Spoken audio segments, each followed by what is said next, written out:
rassurer. Je ne suis pas fréquentable. Je suis un cerveau malade. Je me l'ordre la morale. Je dois chuchoter. Expression de liberté. De gauche bien rangée. A le droit de penser. Je dois chuchoter. Je suis un cerveau malade. Je me l'ordre la morale.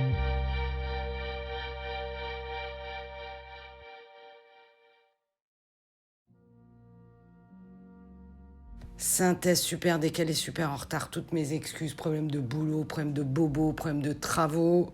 J'ai déjà pas beaucoup d'abonnés, promis, je le ferai plus, je vous fais des gros bécos. Le salon de l'agriculture se passe bien et pour cause. Alors, on n'a pas eu le temps de construire la réplique de la Grande Muraille de Chine tout autour de la porte de Versailles. Je parle même pas du salon en lui-même, mais de la voirie adjacente. Non. On n'a pas laissé passer les gens, on a tout bunkerisé, c'est le terme à la mode depuis hier. Et forcément, tout s'est bien passé. Quand on muraille tout, quand on enferme tout, quand on muselle tout, comme on peut museler pour C8, forcément, on pense que ça se passe bien. On pense que les gens ne voient rien. On pense que si les gens n'entendent pas la colère, ils ne savent pas qu'elle existe. Quelle erreur! Quelle erreur! Fermer C8 après une pétition qui a demandé plus d'1 million de signatures. 1 million de signatures. Alors, C8, énergie douce, pardon. Je n'aime pas Cyril Hanouna. J'aime pas ses émissions. Je n'aime pas ses chroniqueurs. Je ne ris pas de l'humour qui consiste à se moquer d'un tiers pour faire rire dans les chaumières. Bref, c'est pas du Desproges, c'est pas du Raymond DeVos, mais ça plaît aux gens, ça fait du bien aux gens. C8, c'est une chaîne aussi qui a fait beaucoup pour des gens dont on ne parlait pas, pour les animaux. Et ce qui se passe est terrible. On apprend qu'il y a eu des commanditaires, qu'on a demandé à faire fermer C8, qu'il y a des gens qui sont tellement stupides, qui s'en vantent en déjeunant au restaurant. C'est pas beau. Mais j'ai envie de dire quelque chose d'un peu optimiste, c'est que plus on va vers la censure, plus la censure est exercée, plus on gagne du terrain. C'est terrible de dire ça pour les gens qui se retrouvent au chômage, mais c'est une vérité historique.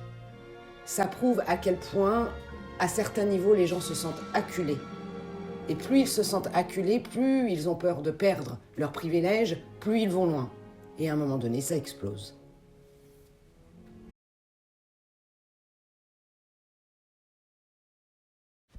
Je vais pas te mentir, celle-ci, j'y arrive pas. J'en suis à la 35e, 40e prise, je n'y arrive pas. Je me suis dit, arrête, t'as encore des travaux à finir, t'as ton carrelage à poser dans la cuisine, t'as tes treillis à poser à l'extérieur, t'as de la peinture extérieure à faire, bref, va faire tes petits travaux, reviens quand t'as fini, passe un petit coup de débroussailleuse, il pleut pas, on y va, let's go. Un verre de vin blanc plus tard, me revoilà parce que c'est l'heure de l'apéro.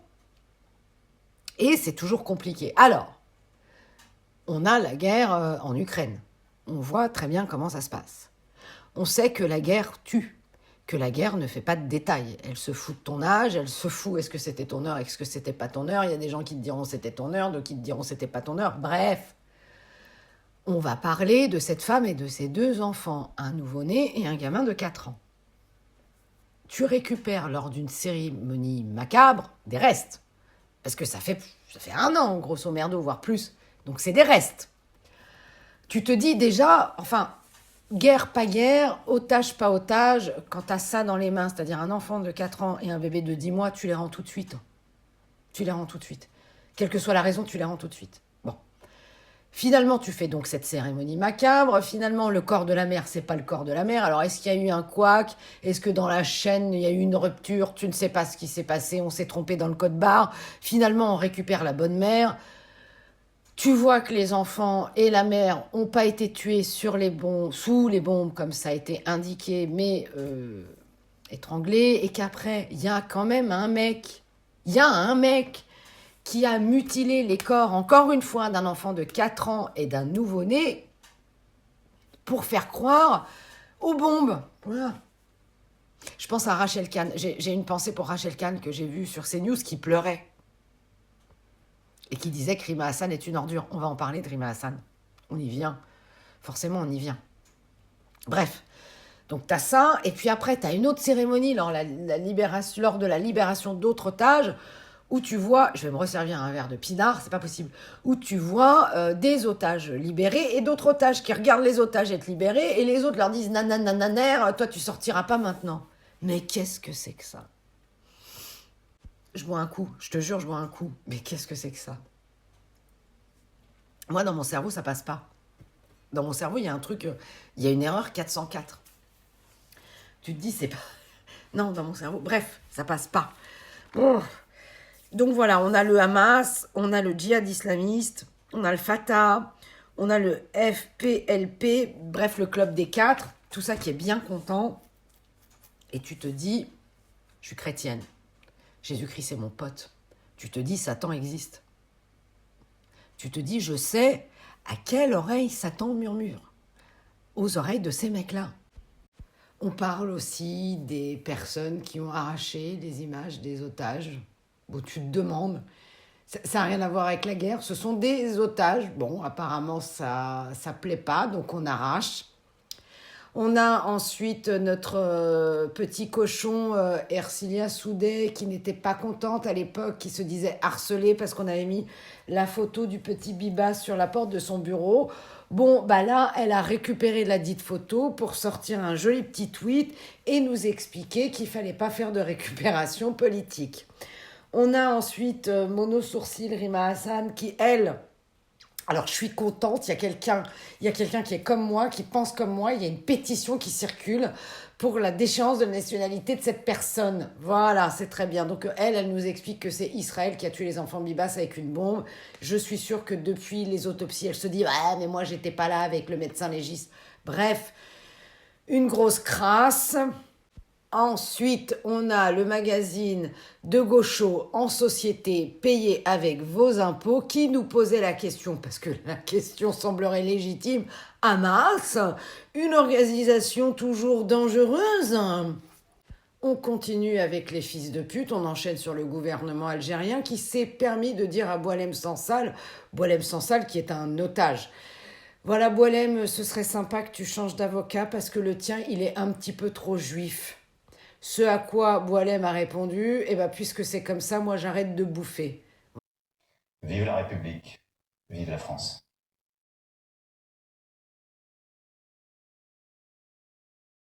Je suis tombée sur un article sur Boulevard Voltaire. Je crois que ça a été relayé sur Twitter par la sénatrice LR des Bouches-du-Rhône, Valérie Boyer. Femmes, enfants, bébés, hommes, 70 ont été décapités alors qu'ils priaient, mais ils sont chrétiens, protestants et africains, alors tout le monde s'en fiche que des islamistes les aient massacrés. Ben, je crois qu'elle a raison, tout le monde s'en fiche. Boulevard Voltaire le dit aussi, tout le monde s'en fiche. Donc je vais vous lire un petit extrait de l'article. On parle d'une milice terroriste, l'ADF, Force démocratique alliée. Au cours de la nuit du 14 au 15 février, dans le village de Lubero, les islamistes ont capturé et ligoté une vingtaine de fidèles. À 18h le même jour, ils en ont emmené 50 de plus et ont conduit tous leurs prisonniers dans une église de Kazanga. Ils les ont ensuite tués à coups de marteau et de machette. Il y avait des hommes, des femmes, des enfants, des bébés. Donc c'est un raid contre une église protestante évangélique. On a eu du mal à récupérer les cadavres sur place à cause de la situation sécuritaire. Ils ont tous été mis en charpie. Personne ne le dit, mais le christianisme est la religion la plus persécutée au monde.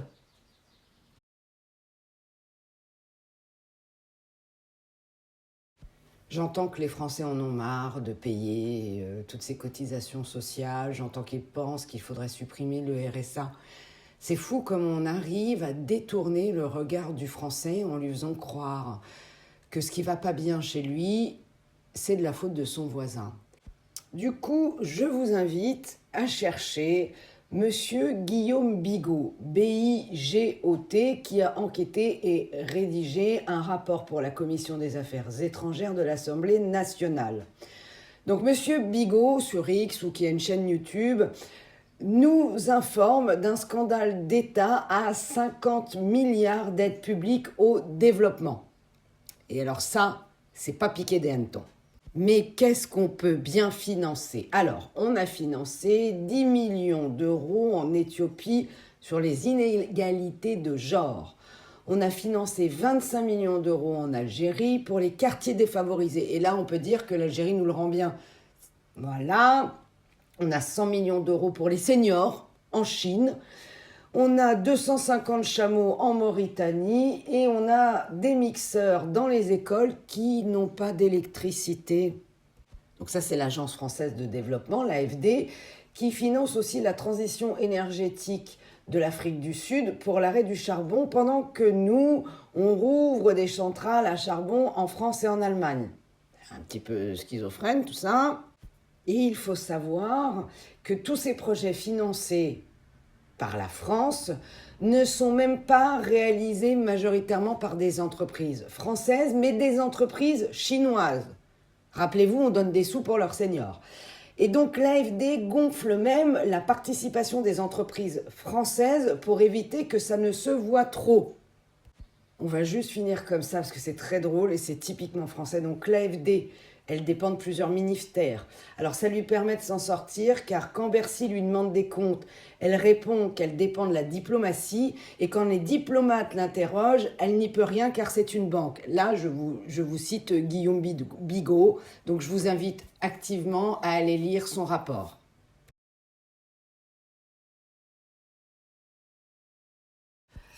Je me fais un petit café, c'est samedi.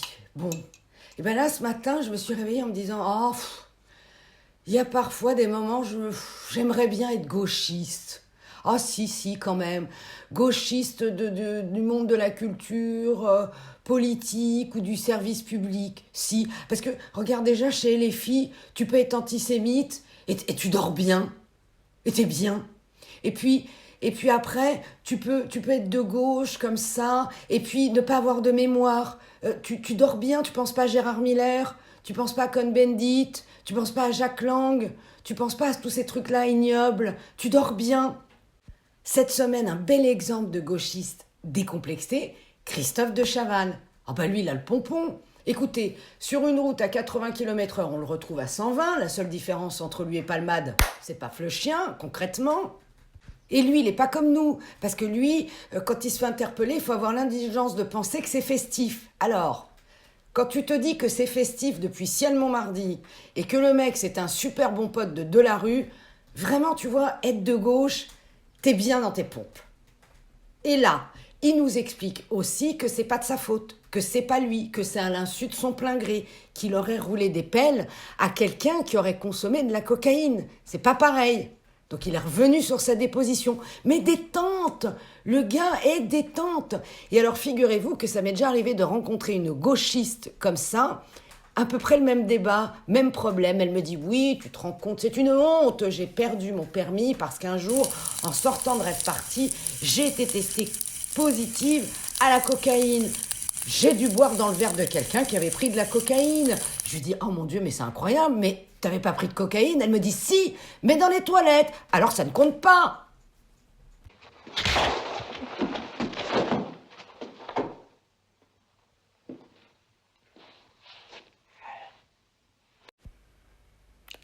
En France, on a le bled. T'es à Paris, t'es en banlieue parisienne, il y a le bled. Tu te balades et d'un seul coup, paf, tu te dis, mais je suis à Bamako. Mais qu'est-ce que c'est? Aurais-je pris l'avion à l'insu de mon plein gré? Aurais-je passé les portiques? Je n'ai pas souvenir d'avoir présenté mon passeport. Que se passe-t-il? Mais c'est Marrakech. Mais que c'est ces poulets qui ne ressemblent pas à des poulets? Qu'est-ce que c'est que cette barbaque? Qu'est-ce que c'est que ces fruits bizarres dont je ne connais pas le nom? Qu'est-ce que c'est que ce poisson séché nauséabond? Voilà, tu te balades, tu sais pas. Sauf qu'au bled du bled, là-bas, on caillasse pas les flics. On baisse la tête quand il y a la police. Par contre ici, comme t'es plus chez toi, mais que t'es chez eux, eh ben on peut jeter des cailloux sur les flics. Et toi surtout, le baptou, mais tu la fermes.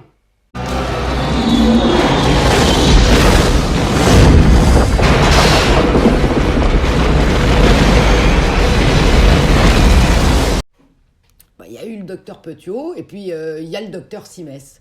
Celui qui en 2020 pensait que le corona c'était une grippette, celui qui adore dire des conneries finalement, celui qui a refusé de débattre avec des antivax, qui a expliqué que les gens fragiles pouvaient être contaminés et ils allaient probablement mourir, et que c'était la responsabilité de ceux qui avaient refusé de se faire vacciner, qui allaient transmettre le virus, etc. Ils voulaient pas non plus prendre en compte le fait qu'il y ait des médecins, des infirmières qui voulaient pas se faire vacciner et qui du coup étaient obligés de quitter leur travail, il n'avait pas de pitié pour eux, et blabla, surtout maintenant quand on sait que les médecins savaient que la vaccination n'empêchait pas la transmission, enfin c'est tout un pataquès, mais ce mec est encore à l'antenne. À un moment donné, il s'est essayé à la télé, les téléfilms, enfin mais qu'est-ce que c'est? C'est un boucher plombier / astronaute. Et là, il nous fait cette jolie petite vidéo sur X. Attention, danger, la désinformation arrive et il va falloir que nous soyons tous très vigilants. Ce qui se passe aux États-Unis avec l'arrivée de Trump, c'est le problème des Américains, même si on sait qu'il y aura des conséquences économiques mondiales. Mais ce qui m'inquiète le plus aujourd'hui, c'est l'arrivée de Kennedy Jr. comme secrétaire d'État à la santé. La prochaine connerie, c'est une balle dans le cigare. Robert Ménard, lors de son audience, a refusé de plaider coupable. Il a bien eu raison. Et j'ai un message pour la petite Eva qui était en pleurs et qui disait « Je lâcherai pas l'affaire, je lâcherai pas l'affaire. Ah là là, oui, bah écoute, tu fais ce que tu veux, ma cocotte. Tout ce que je peux te dire, c'est que l'amour, normalement, ça transcende tout. L'amour, ça nous fait traverser des frontières, parce que l'amour, finalement, ta maison, ton pays, ta patrie, c'est là où se trouve ton chéri. Ça, c'est valable pour tout le monde. Alors, si toi, t'es pas capable d'aller vivre en Algérie avec ton amoureux, on va se poser des questions. Non, c'est trop, je n'en peux plus. Laissez-moi sortir d'ici, j'étouffe. Je veux sortir de cet enfer. Non, madame, du calme, ressaisissez-vous. Laissez-moi, je vais m'en occuper. Non. Allons, monsieur, rejoignez votre place, laissez-moi faire, j'ai l'habitude. Allons, madame, un peu de sang-froid.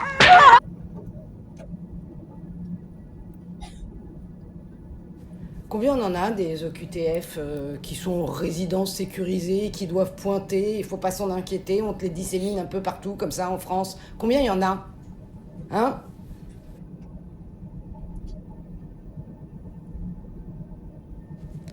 On le sait qu'il y a des gens qui doutent que l'État et les grandes institutions soient vérolées par la pédocriminalité. Il y a encore des gens qui sont aveugles. Eh ben, avec l'affaire Squarneck et avec l'affaire Betaram, je me demande ce qui leur manque pour comprendre. Là, on va se faire un tout petit bout avec Karl Zéro, le héros de notre société, le héros des temps modernes. Et je voudrais juste souligner qu'il va parler de l'ordre des médecins. L'ordre des médecins, rappelez-vous, qui n'a pas hésité à sanctionner un gynécologue qui n'avait pas voulu traiter un transsexuel femme parce qu'il ne sentait pas les compétences à 80 € la consultation. Là, par contre, les médecins, ils bougent pas. L'ordre des médecins, là, ça bouge pas. Quand il s'agit de sauver des enfants, là, ça bouge pas. Qui porte la plus grande responsabilité dans cette affaire? Bon, bien sûr, le Squarneck, le chirurgien qui a quand même violé, en fait, il a violé 312 enfants alors qu'ils étaient semi-comateux à cause de l'anesthésie. Alors, il les violait soit sur la table d'opération, soit en salle de réveil. Donc, c'est lui, évidemment, le premier coupable. Mais le but de l'enquête et le but de cette couverture de l'envers des affaires sur le Squarneck, c'est de dénoncer le silence, l'omerta autour, c'est le cas de le dire, l'omerta autour des agissements de cette ordure. Parce que ce monsieur a pu faire ça impunément, alors qu'il avait été signalé dès 2004, il avait été condamné à 4 mois de sursis pour détention d'images pédopornographiques, suite au signalement du FBI. C'est même pas les Français qui ont dit « tiens, le Squarneck est bizarre ». Non, c'est le FBI qui a repéré une sorte de réseau pédocriminel qui se nourrissait d'images pédopornographiques de 2400 personnes en France, parmi lesquelles Joël Le Squarneck. Donc du coup, il s'est fait attraper, il a été jugé par le tribunal de Vannes, vite fait, bien fait, il a pris 4 mois avec sursis, et s'en est resté là. Et là où ça devient intéressant, et que ça va, vous allez voir que ça a un lien avec l'affaire de Betaram, qu'on reproche aujourd'hui à François Bayrou, entre autres, d'avoir couvert, en tout cas ce silence qui hurle, il est le même dans l'affaire de Le Squarneck. Parce que, normalement, quand un médecin comme ça, pédiatrique en plus, chirurgien pédiatrique, qui s'occupait d'appendicite, quand un mec comme ça tombe, le tribunal est obligé d'informer l'ordre des médecins. Déjà, il y a un dysfonctionnement, bizarrement, ils ne sont pas mis au courant. Un oubli. un oubli. Ça va arriver. Et c'est souvent comme ça, dans ces histoires-là, c'est toujours « Ah ben non, mais c'est une connerie, désolé ».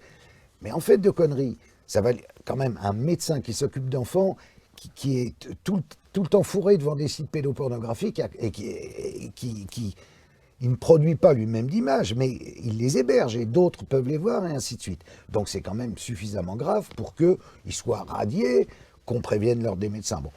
Finalement, on ne prévient pas l'ordre des médecins. Mais 2 ans plus tard, l'ordre des médecins, sur un signalement d'un psychiatre qui travaille dans le même hôpital que le Square Neck, va être prévenu. Et l'ordre des médecins, là au niveau départemental, va décider de le recevoir. Ils le reçoivent et ils le trouvent finalement formidable, très utile, très sympathique, très bon chirurgien. Ils le conservent, ils étouffent le truc. Ça monte au niveau régional, même chose, rien ne se passe. Ça monte au niveau national, même chose, rien ne se passe. Il faut rappeler que l'ordre des médecins, dans toutes les affaires de pédocriminalité, à chaque fois qu'il y a un signalement d'un médecin par rapport à tel ou tel de ses patients en disant « je pense que là, il y a pédocriminalité », le médecin en question se fait suspendre. Combien ai-je d'amis médecins, je pense à Eugénie Izard, des pédopsychiatres, qui se font suspendre 2-3 mois, mis au banc de la société, interdiction d'exercer, parce qu'ils ont signalé. Combien de médecins avec qui j'ai pu parler qui m'ont dit « ah mais non ». Mais on préfère ne pas, même si on sait, même si on voit, on préfère ne pas signaler parce qu'on sait qu'on va avoir des emmerdes. L'ordre des médecins a, de même que l'Église catholique dans Bétarame, mais a vraiment une opération main propre à effectuer. Mais l'histoire n'est pas finie. Alors l'ordre des médecins se dit qu'est-ce qu'on pourrait faire? On pourrait envoyer le truc à la DAS, l'ancêtre de l'ASE, qui s'occupe des enfants, et la DAS décide de s'en laver les mains et de ne rien faire. Et finalement, ça remonte au ministère de la Santé. Au ministère de la Santé, ils se disent, il faut faire quelque chose. À l'époque, c'est Xavier Bertrand qui est ministre de la Santé. Eh bien, vous êtes bien assis, rien ne sera fait. Finalement, ça a fait tous les échelons. Des gens qui sont là pour surveiller, pour empêcher un prédateur sexuel d'agir. Surtout, là, c'est un serial violeur, quoi. C'est de la folie. Rien n'aura été fait.